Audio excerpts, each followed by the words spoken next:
In relating to issues that Native American people deal with nowadays, I think stereotyping is one that we've lived with for a long time. And I think, when we look back at it, the stereotyping is so damaging because it's something that started many years ago. They've always had this problem of romanticizing the Indian, and at the same time, the media, television, movies, especially when we were kids, you can go to a movie and you find out about Indians real fast like. And it seems like the pace was never kept up when it came to the education system. And I think within the education system, no one ever really took the time to really destroy the stereotyping, because it's so easy. It made it a lot easier for people just to take a look at us and say, well, this is what Indians are. And in a lot of ways, the stereotyping, I think the way it damages us now is it's still carried on in that to most people, we're the 1880 Indian. We're still riding horses, we're still going on war parties, the whole routine.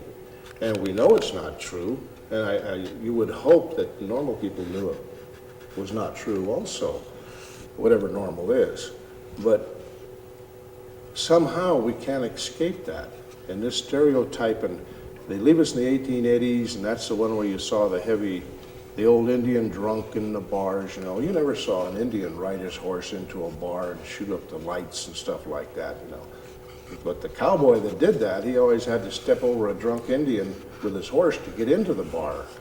And when you implant that in someone's mind, you're sending them a message. And that type of stereotyping is what we're living with still. But it's more insidious than that. It's gone on through the years as to what is the place of the Indian woman. The Indian woman was given a place in the movies, and it was always 2 steps to the rear and 1 step behind, or to the side, So but nothing happened in the educational system to change this. And now, the people, other than Indians, they see this and they say, that's what Indians are. They're still back there, the savage. But the thing that happens is that with technology, our own children see this same type of stereotyping. And so if no one says anything to the child to change their concept of who they are, they pick up the stereotyping. And that's who the Indian is. And so that's who they try to be. And for the most part, it's been negative. At least that's been my experience, that it's negative. Yeah, and a lot of it's real subtle. It's the kind of thing that you don't get overtly, okay, now when you grow up, you're going to be either this wonderful person who does everything right and you're extremely spiritual and you wear buckskin and beads, or you're going to be this, drunk that the cowboy steps over. It's not said that way, but there's no information that's correct, what you're talking about with the school system. The important information doesn't come out in our school systems. We are educated to be either that stereotype or to be the mainstream American. And with the breakdown in the Indian family that was caused from boarding schools and death and all that division of the family, a lot of the families don't teach what it is that we believe is to be Indian. It's real hard for kids. Well, being one of those people that grew up, in boarding school, I feel that, I grew up there. I learned a lot from the sisters, whatever you want to call it, that I learned. But when I got through there, I went home and took up where I left off with my own people. And the way I was raised, with my grandparents. I had no mother, no father. So I taught my kids what I knew as the years went on. And a lot of times what you teach them doesn't help, because they get ashamed after a while when everybody's pointing fingers and saying, you know, there's an Indian. That's all you are, is an Indian. You're a coot, is what they call them in Polson. And so they get the feeling like, well, maybe I'm not as good as that person, you know, because this is what I am. And I had a talk with my granddaughter that went just recently because of all the things that are going on with what do you call this, Centennial. Okay, they were going to have a dance or something going on at the school. They wanted her to come in and wear her Indian costume, and she told me, I don't want to, because they're going to laugh at me. They don't care that that's what I do and that's what I am. They're just going to make fun of me. And my daughter told her, fine. You know, you don't have to be ashamed of who you are. You do it. Whether you know, whatever you feel, be proud of what you are. If they make fun of you, you know, that's their way of doing things. You know, you can't quit being an Indian and quit doing the things you want because they make fun of you. You got to continue what you are, and that's where you're going. Is you're not going to change. You know, you're not going to become white tomorrow or the next day. You're going to be an Indian all your life. And so you need to follow that, your instincts, the things that come, you know, to you, things that you know you've learned from like from myself. I try to teach my kids, my grandkids, you know, the things that I've learned. And I think they need to know that. I think they need to be proud of that. I don't think they need to sit back and say, well, I'm an Indian and I'm afraid they're going to laugh at me. And I was really glad that my daughter said, no, that's not how you do it. Go on in there and be proud of what you are, even if they laugh at you.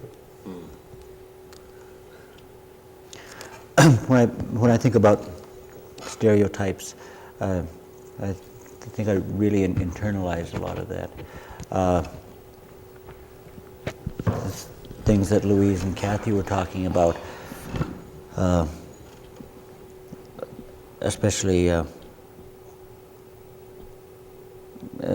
Cathi, you know, when you were talking about how there is no middle ground. You know, I don't know, in the boarding schools, you know, I don't know where we get our idea of what Indians are, you know, but we do need to take the time to spend with our children to give the best image we can, because they're not going to get it from the media, they're not going to get it from the educational system. They need to get it at home. My own experience has been, I bought the stereotype, you know, probably around the 6th or 7th grade. The stereotype became my identity, and I did everything I could to protect who I was, what I was. When I was in the 7th grade, I was the drunken Indian, and I missed out on a lot, and did everything I could to protect that identity because that was all I had.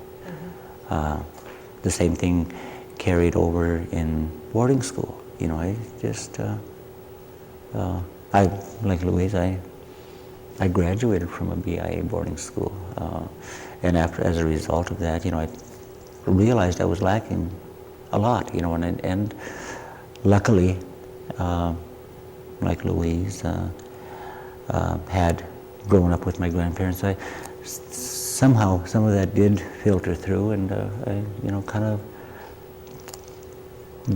found something there that I could hang on to, something that was good, something that was positive. I'm not sure everyone's ever, you know, we need to get that message out, yes, that the more positive aspects of being Indian, and realize, own up to the fact that this stuff is going on. You know, there are adolescents, maybe even, you know, younger children out there who their behavior, they're getting in trouble. They're, you know, being involved with the courts, being involved with my program. They're doing what they have to do to protect who they are, because that's all they have. And the educational system has not succeeded in we have not, maybe as a tribe, we have not succeeded in giving that positive self-image of who we are. That's most important, because the human instinct is to belong someplace. Group, yes, yes. You've got to belong someplace. And the stereotyping, it was negative, but it was someplace. It was Yes, somebody. yes, You were yes. recognizable. And so, when you look at it, we have to go back to the stereotype and the fact that it runs negative, but it comes out of the family. That's where the strength has always been. But when we see the dysfunctional family, you look back at history and realize how much of an assault was taken at separating the family. And even in your case, Louise, you had some strength within yourself and your family, the fact that you could get back there and reclaim some of that after the school. The initial intent of that whole boarding school system was to take you out of it completely, and it happened with so many people. So, that's a plus of your own strength, but you know who you are, and you have a value for that. And I think what we see is, I wouldn't refuse to drink with people when I was in the military because Indians were drunk. Yes, And Lord, I didn't want them to think I wasn't an Indian, so the drunker I could get, the more Indian I was in the concept of my twisted mind. But that was the conditioning I got. Yes. And it was dehumanizing too, because I no longer had a name. You go into service, everyone becomes chief. I mean, that's it. You don't have the luxury of being identified as a single existing human being. You become part of the stereotype. So, if you survive that much and get to this point, then you can look back and say, wait a minute, the strength has to go back to my children. My children are going to be what I condition them to be, how I act myself. And if I'm not setting the example, I should expect no more from my children. And I feel that is where we're at today. I think we're in touch with that. We're in a place today where we can do that. I think the boarding schools, the things that were happening before, the intent was to break the family, and that happened. We're missing a lot. I needed to go back and take parenting classes. Excuse me, I'm not saying anything about my family or any members, but as far with all the people that are alive today in my family, I don't know who knows how to be a parent. It's a hard thing to say. But where were they going to get it? Everyone that is alive today in my family was removed from home and raised in, either the sisters or, the Ursulines. When they were needing to learn how to be parents, they were gone. They weren't in the home, they weren't learning those things. I needed to take parenting classes.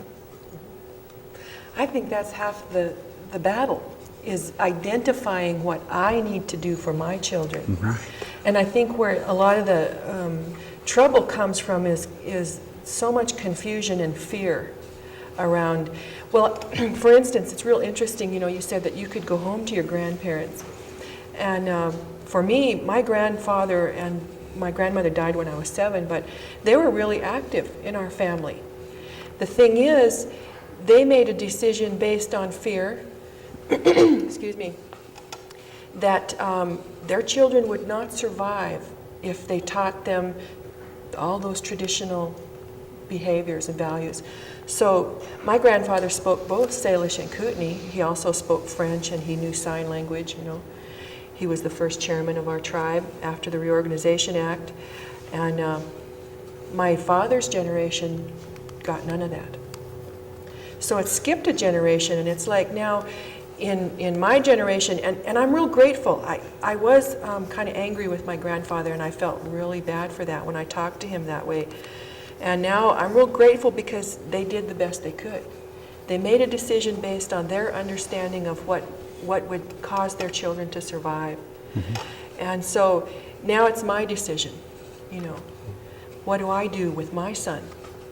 And I've decided that he needs to know those things about himself. He needs to know that he can be a strong, even warrior. You know, that sounds like a trite word, but it's true. We have a lot of things we need to battle, and our children are going to be facing things that are very, very difficult.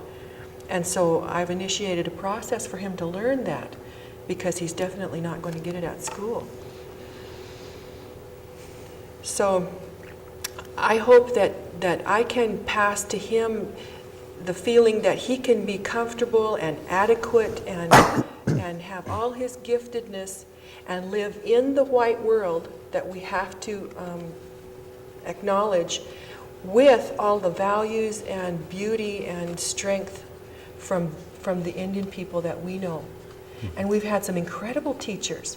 There's people out there that are available that can give us the tools and the understanding and the direction and the affirmation that we need, both as him as a child and me as a parent, because I feel so inadequate. You know, I think it's really sad, because I work with the public, and I've seen a lot of people that I knew, you know, when I went to school, I grew up with, and I see them as lost people. They don't know what they are. They don't know whether they're Indian or whether they're where they're at. Their faith, they have no faith. They think they're Catholics. They don't know nothing about their own traditional background. And I think that's very sad. I think that people need to relate back to their past, to find their identity, to be able to go on and raise their own children. You know, once you're lost, then you're just living from day to day. You don't care, you don't have a goal, you don't have nothing that you look forward to. You live from day to day, whatever you can live on. Wherever you go, it's just for that day. You don't care about tomorrow until it comes. And I think people have lost their way. They have lost their dignity. They don't know where they're at. And I think with people that are stronger, that know the things, need to pass back, you know, this is what we were. This is what we need to do, and this is where we're going to go.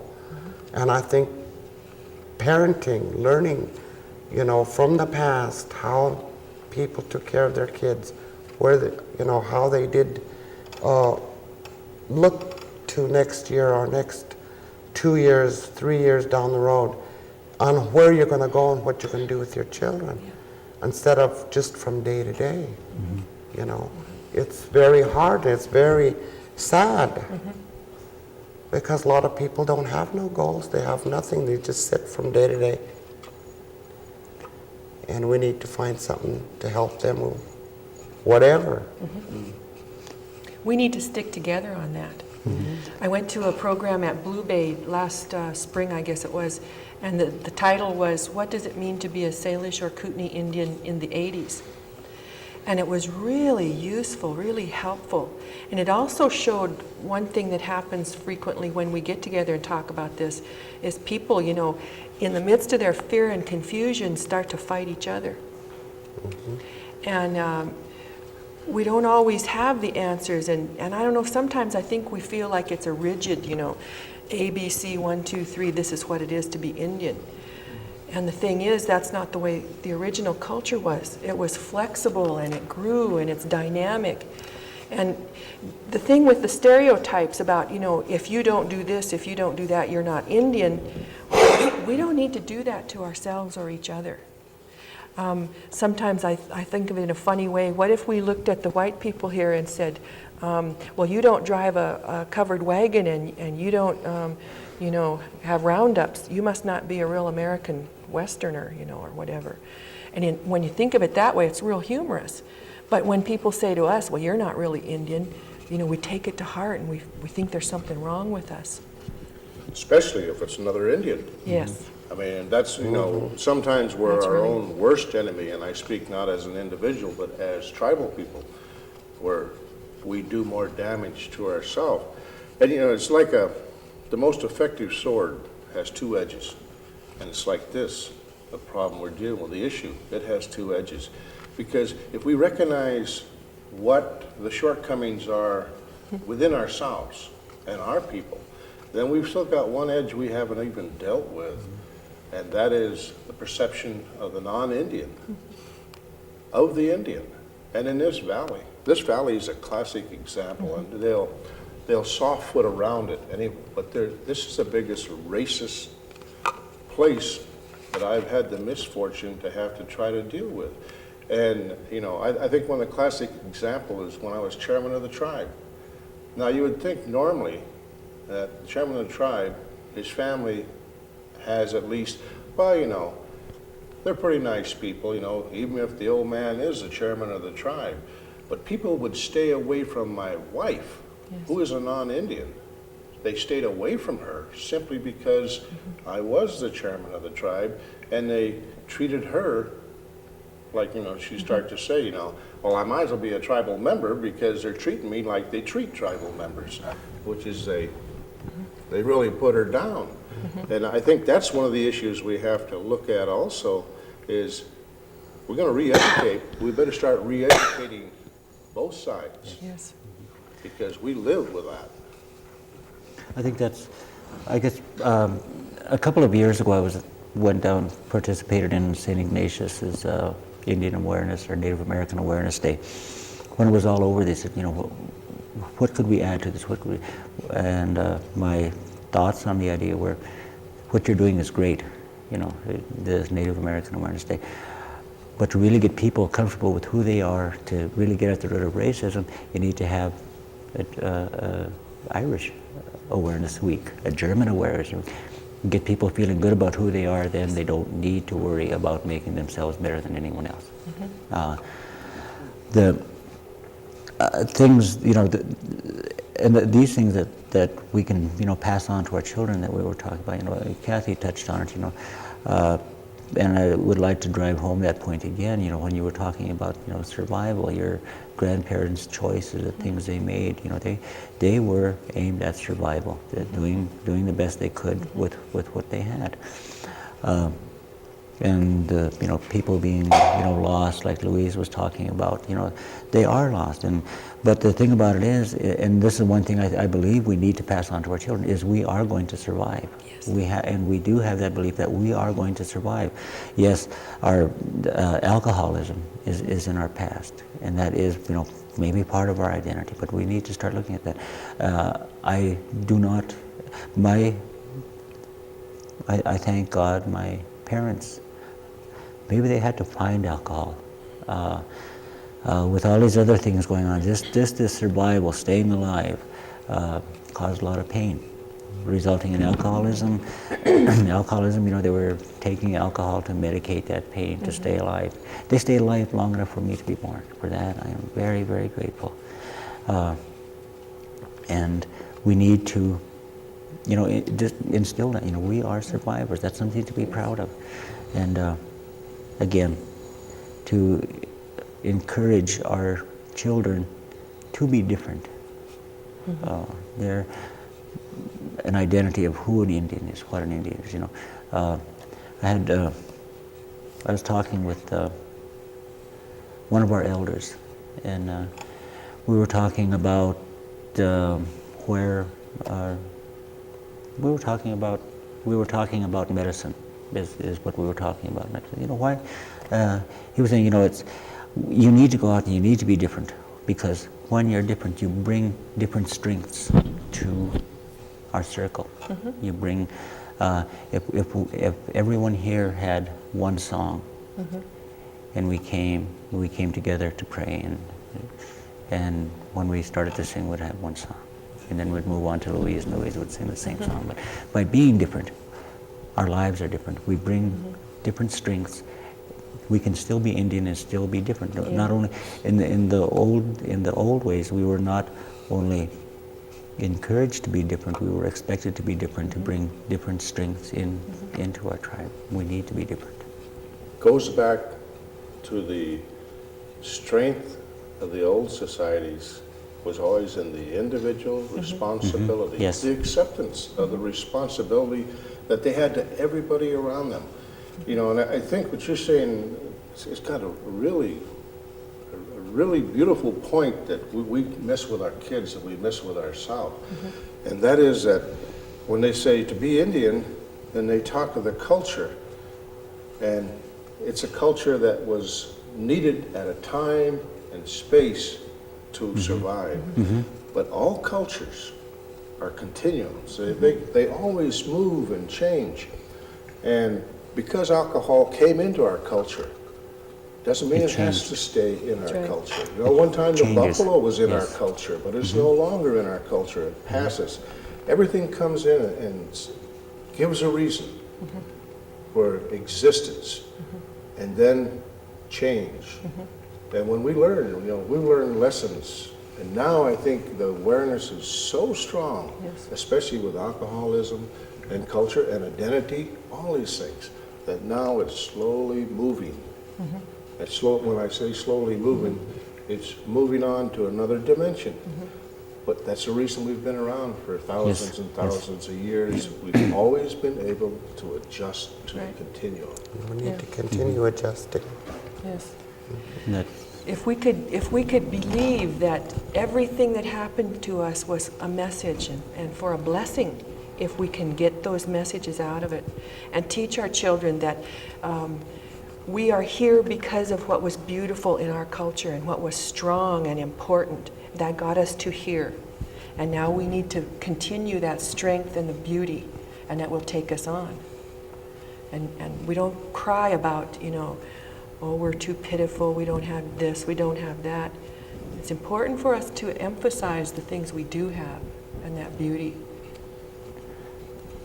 there's another story I would, would like to share. You know, there's when I was when I was at the University of Montana, sitting in a classroom, anthropology, listening to an anthropology professor tell me about the strengths of, use our word, suyapi.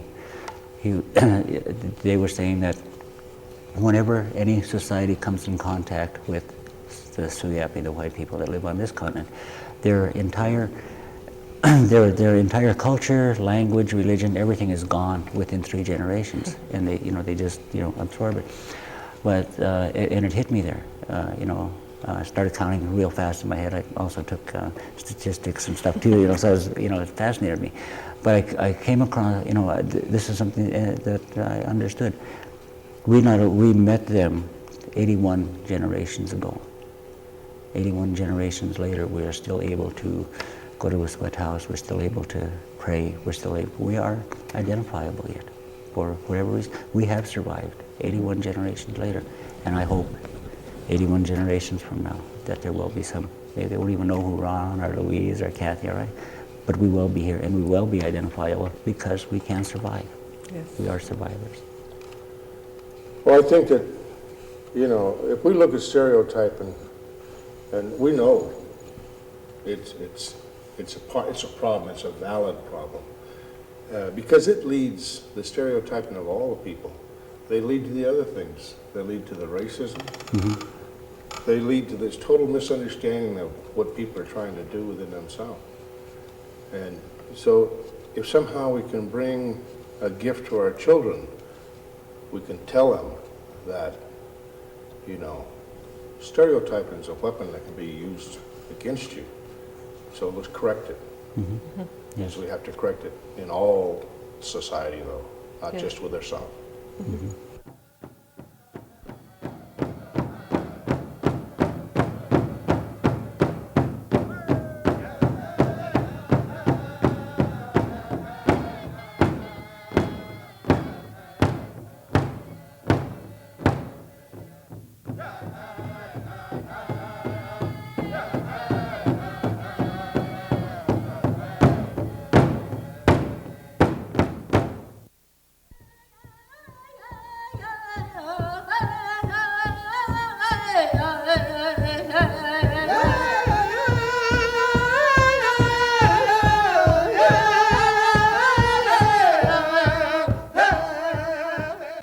Some of the other issues facing Native Americans today, I think one of the things we need to look at is, the family. And some of the reality. As a social worker, you know, work with Louise a lot, and probably get referrals from you. One of the things I would like to talk about that's just a result of some of the things we were talking about earlier, is child abuse, child neglect. That's and the need to strengthen our families again. And I think a real issue today, and I believe where we need to go is just to accept these things for what they are, and not. That's where we're at today. Own them and go. And I feel that one of the areas we need to look at real strongly is how alcohol affected our families, where we are at today, and the results of that alcohol abuse, resulting in child abuse, neglect, and it's still going on today. I feel there is new hope, something that we are going with today, and that's the work that's being done at Blue Bay, the recent convention in Missoula, and that's dealing with codependency and adult children, the adult children of alcoholics, and I think that's where we need to go. We need to start looking at those things, and realize also that Cathi mentioned sometimes we can skip generations. Okay, what I'm trying to say is that alcohol has had such a devastating effect on our tribes. Even though we may not drink, yes, our behaviors, the way we interact with our families still affects our children today. And the relationships that children in dysfunctional families learned with each other, and then they take them into their adult roles, ways they learn to survive. And of course, even before the alcohol, with the historical wars and the survival that they had been used to, like with the buffaloes and gathering meat and berries and those kinds of things, as that became less and less, the dynamics of the family relationships changed also. So here we are, how many years later, with the effects of that. And we need to be aware of that, I think, first of all, as adults. What are we doing? And what can we tell children? And I guess my hope is that we can do more than survive. We can actually live and choose. Just hearing you talk about, the problems here that we've been talking, with, I feel that, but not only alcohol had a lot to do with the people's lives changing. I think the whole world did. Right now, everything is fast. Fast. When I grew up, it seemed like everything was slow. I never got to town in the summertime when I went home from the Ursulines, maybe once a year or once through the summer. We never went to town every day. Now people go 3-4 times a day. You never got across the United States in a few hours. You didn't get to do all these things you want to do. I mean, that you do today. You had a lot of time to learn about yourself, your family, because you were together, you were home all the time. If you went anywhere, you went together. You went in as a family. Now, everything is going in such a fast pace that nobody has time to sit down and really talk about what's here, what's with the family. Learn about their families. To be able to think about it. You talk about it like this. I can talk like this to my kids. And 10 minutes later, they're out the door doing something else. They forget that we talked about this. And maybe 3-4 days later, they'll say, oh yeah, what was that we talked about? But in the times that I grew up, you didn't have time to do all that. You didn't go anywhere, you know, because of limitation of travel. He talked about horseback. That's how we had fun. We went horseback riding. We did those kind of things. That was our entertainment. We didn't get to go to town, go to a movie, or go pick up several movies and come home and just watch the TV all day long and not learn anything about each other. Yes. Now you don't have time to learn about your next door neighbor. You don't even have time to see him unless you wave him down the road. Your brother, your sister, you don't have time to go see him.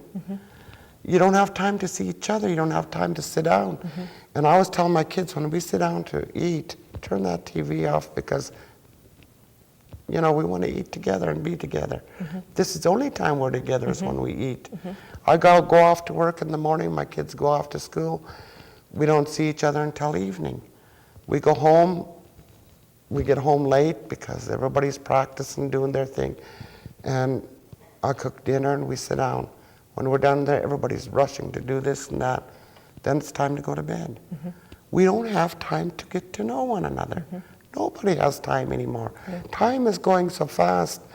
And how are we going to teach one another when we're trying to keep up with time all the time? Yeah.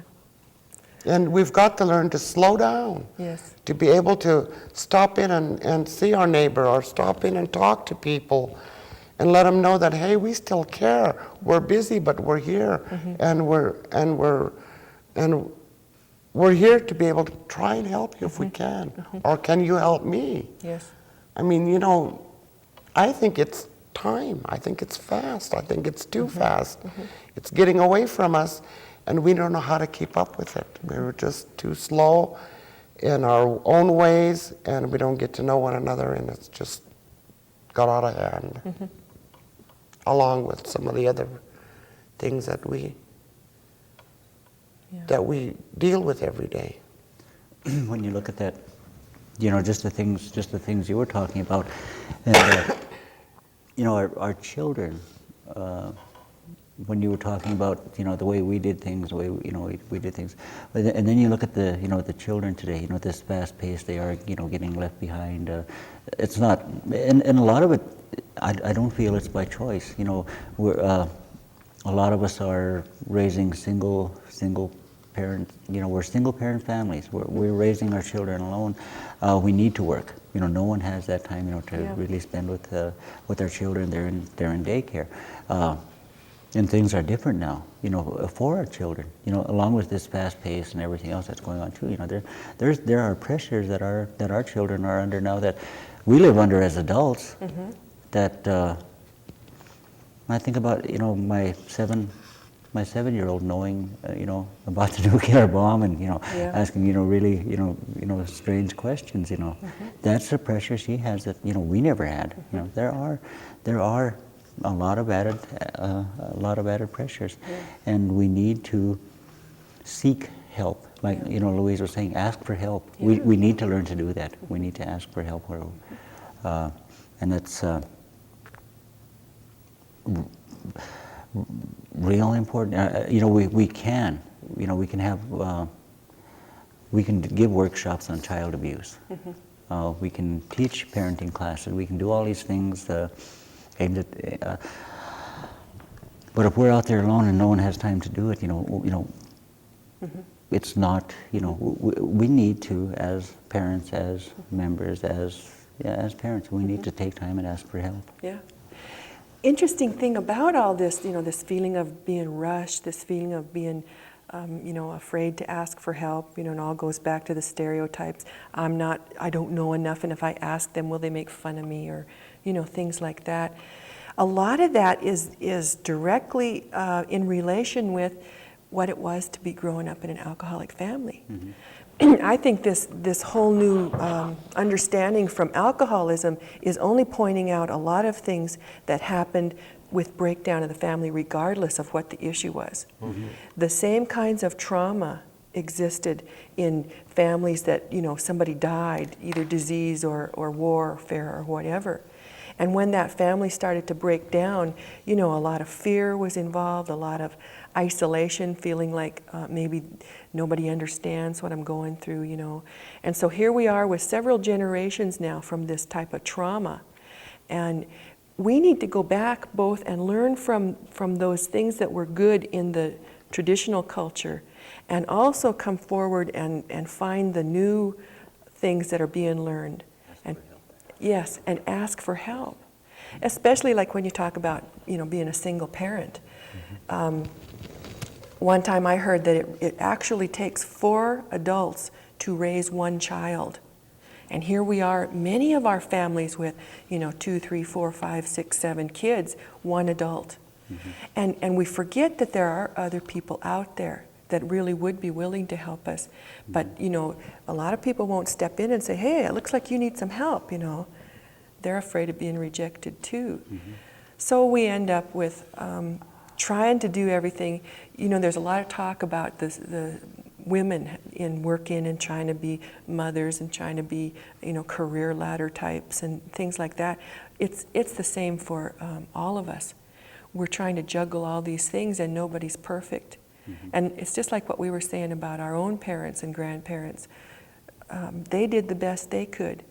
We're doing the best we can. And the more we learn, the more information we have available to us, the more we ask for help, the better we can do.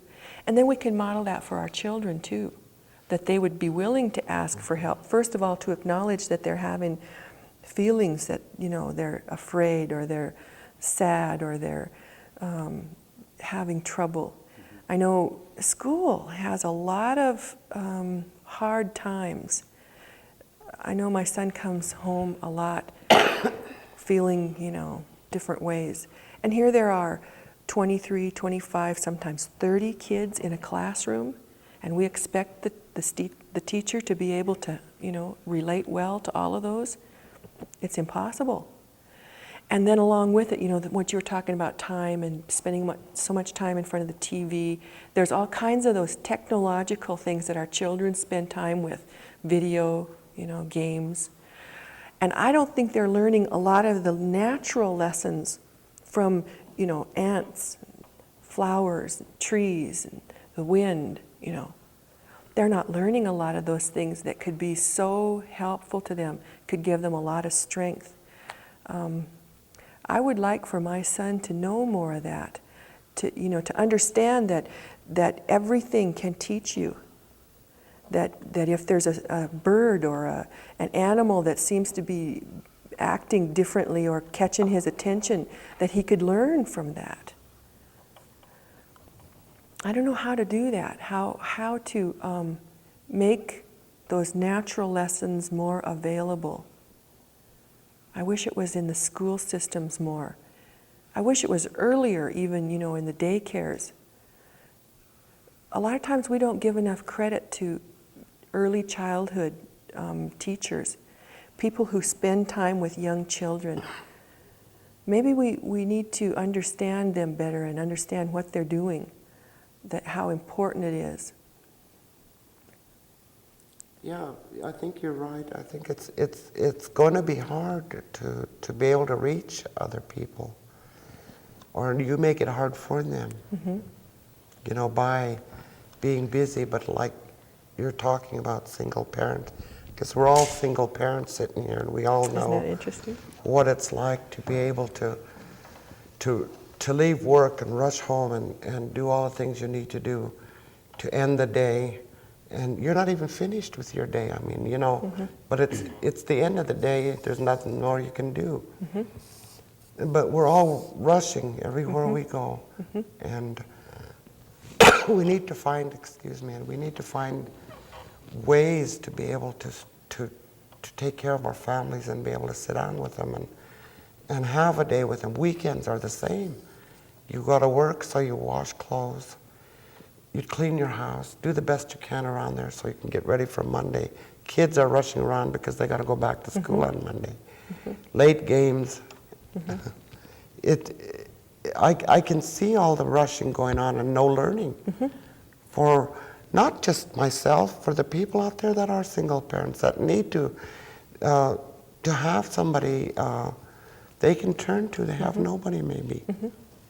If I'm in a really bad fix, I can find somebody to go to. And I think it's not, you don't have to be ashamed to find somebody to help you. And this is where a lot of people stop, because they're ashamed to go to somebody and say, hey, this is the things that are bothering me. These are the things that I need to talk to somebody about. They're too ashamed to. But how are they going to know if we don't just extend our hand or say hello, and how are we going to let them know that, you know, it's easy to go out there and talk to somebody. You know, I don't think that any of us would turn away from anyone. You know, if they say we need to talk to somebody, I need to get some information, just information of who to go to and where to get my next lesson or information from. I think one of the, you know, we have a tribal court judge. We have a counselor and a social worker, and I think, you know, we need to look at some of the, you know, the things that are happening. You know, we're talking about asking for help. We're talking about doing these things, and that's.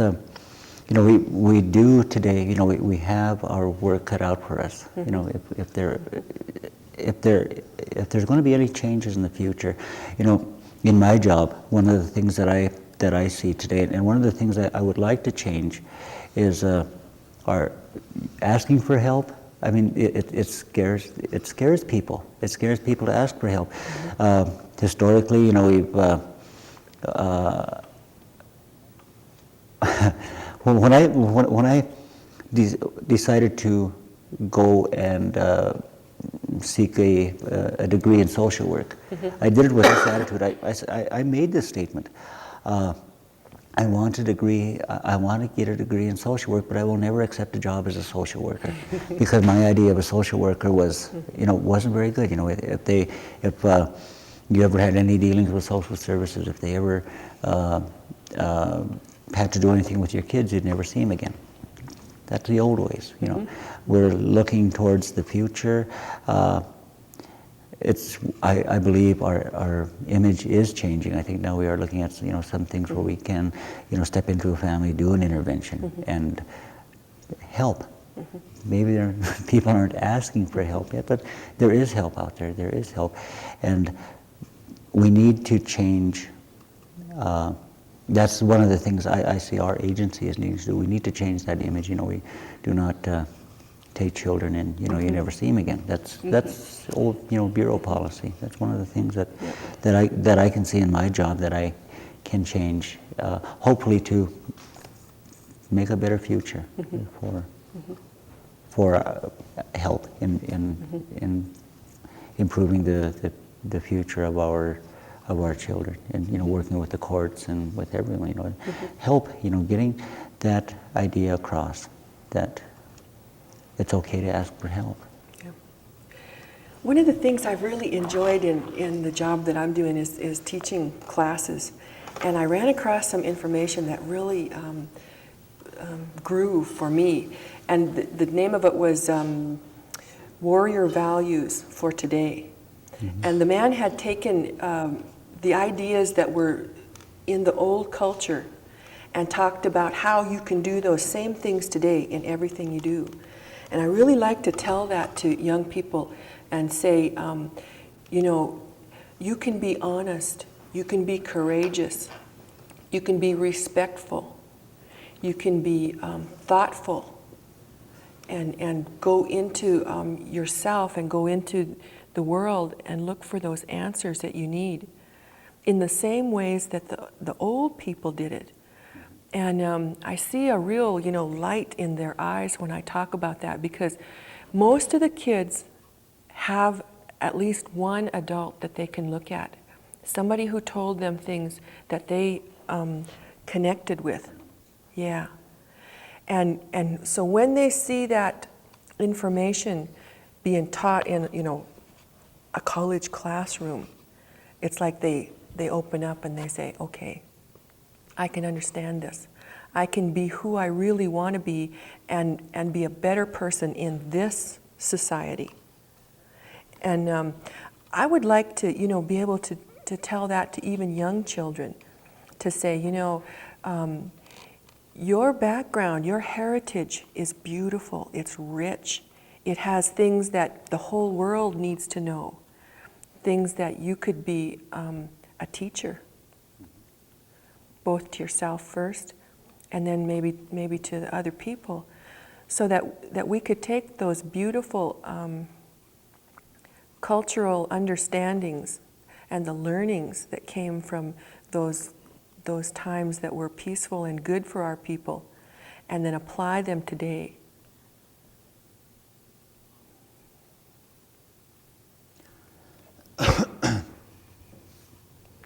I can see where you're, what you're saying about, teaching the kids in the college classroom. I think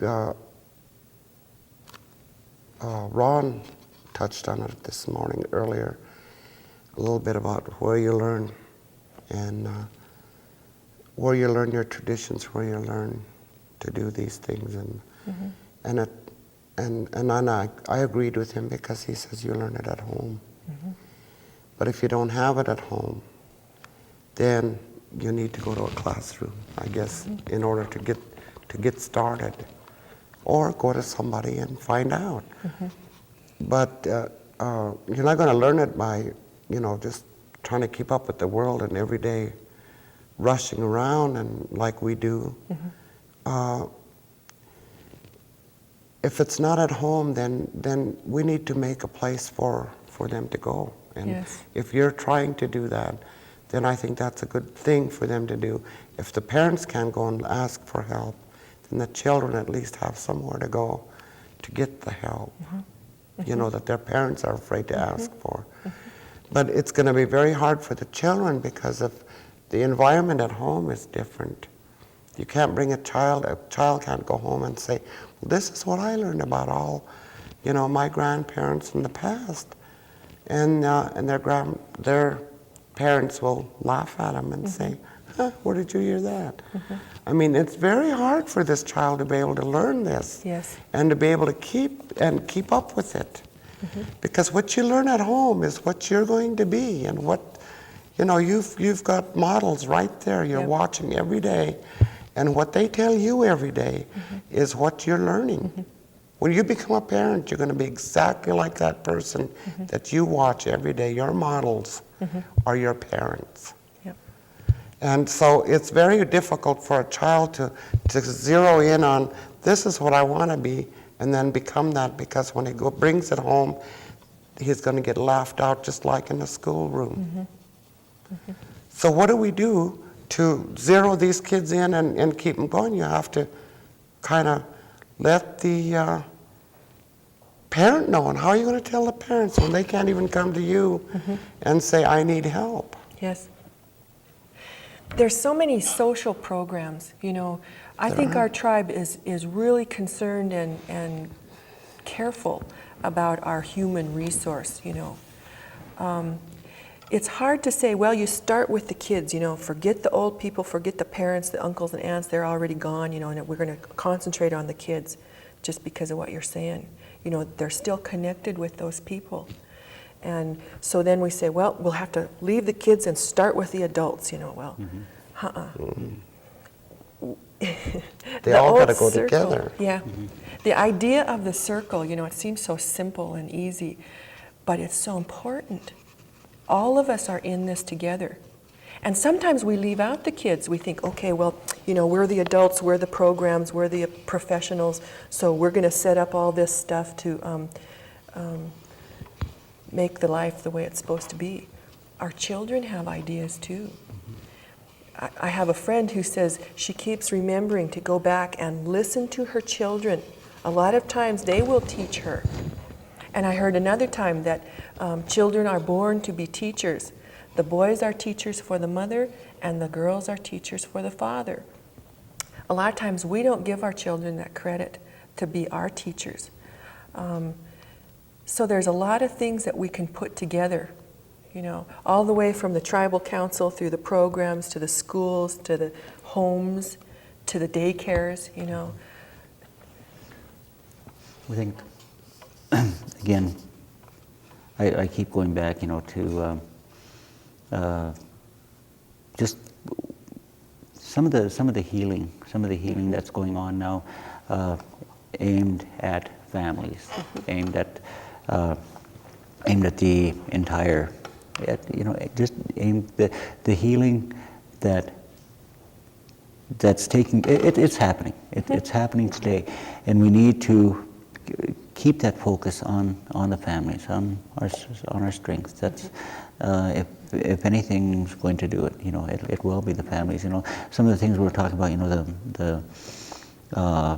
there may be a shortage of male role models, but that's understandable. You know, and, you know, the role for the role of the Indian male was, you know, taken away in about 1855. You know, they didn't have to hunt anymore. You know, they would, you know, bring beef or, you know, rations. Didn't have to worry about the Blackfeet or Crows or anybody coming over anymore. The government did that. So there is a lot. We need to start. You know, you're talking about the, you know, everything. You know, we need to address the whole family. And yes, we need to take care of our children, but we also need to take care of our fathers, our mothers. We need to pay respect to the Indian women. If it wasn't for our Indian women, we would not be alive here. When the men got lost, you know, with their, you know, when the men lost their roles, found booze, a lot of the women did too. But the women of our tribe kept us alive, and they brought us here today.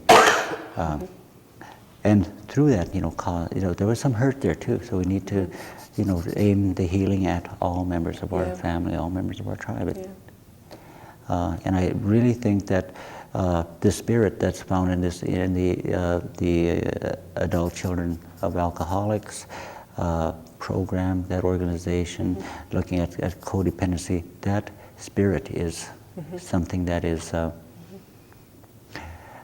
I can close my eyes when I go to these conferences and workshops, and it's like they're not white. It sounds like they are Indians from this reservation. They're living through the same things that we're going through. I really believe that that's a future, that's an out for us. Quick, help me. Yeah. Recovery is one of the big words in that circle.